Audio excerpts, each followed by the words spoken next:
Begin now with an update to a Channel 2 Action News investigation. A local Army officer is back in her Dekalb County home tonight, a week after we told you about how a squatter had moved in and was living in her place. Well, the woman's crediting Channel 2 Consumer Investigator Justin Gray for getting her back in her home. And Justin with us, and that squatter is now behind bars. Well, Justin, normally homeowners are told they have to go through the eviction process, which can take months. That's what Lieutenant Colonel Dahlia Daure was initially told by Dekalb police earlier this month. But after our Channel 2 Action News story aired, the Dekalb Sheriff's Office contacted her and said they will circumvent that process with something called an intruder affidavit. If it wasn't for Channel 2, Justin Gray, I wouldn't be here today, and I'm truly grateful. Look at all the stuff pulled out of this Dekalb County house. The alleged squatter, Vincent Simon, had only been in the home a matter of weeks, but you can see he had really moved in. Even his dogs had to be carted out. Our Channel 2 Action News photographer was there, camera rolling, as Simon was moved out of Lieutenant Colonel Dahlia Daure's Ellenwood home by order of an intruder affidavit. Just as I finished renovating, you leisurely moved in like it's yours. No. I was not going to let this go. It was 1 week ago that Lieutenant Colonel Daure first reached out to Channel 2. She put her home up for sale while away on Army active duty in Chicago when this convicted criminal moved in, putting up beware of dogs signs and cardboard in the windows, claiming he had a lease. Daure was told by police she would have to take him to court and go through a formal eviction process. I felt violated.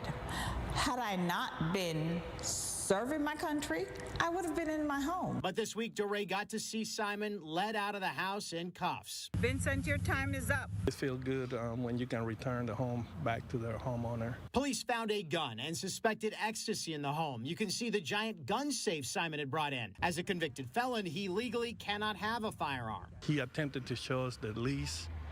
That's not what the law allows. Normally showing a bogus lease or even just claiming to have a lease is enough to get a squatter case kicked to a months-long court battle. You want to have protections of tenants, but you don't want protection of squatters. Dekalb County Attorney John Ernst has been fighting a similar squatter case for a client since February and says these cases regularly drag on for months with delays both in the courts and with the marshals. His client still isn't back in his home. It's been 3 months since they were moved in.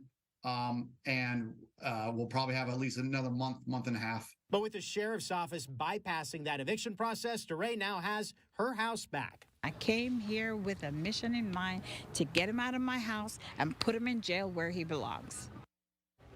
And mission accomplished for Lieutenant Colonel Daure. The attorney we talked to, John Ernst, he's also the mayor of Brookhaven and says he has been looking at this on the public policy side as well on how to make the process more efficient. Obviously, the Dekalb Sheriff stepping in here with that intruder affidavit sped up all of this for Lieutenant Daure by definitely weeks and likely months, Justin. Justin Gray, well done. Thank you. Now, there are ways to protect your property from squatters. Some of the easiest things that you can do is to secure all entrances to your property. Also, post signs saying no trespassing. You can hire a property management company to carry out regular home inspections, and they can help you find a desirable tenant to make sure that there are no squatters on your property.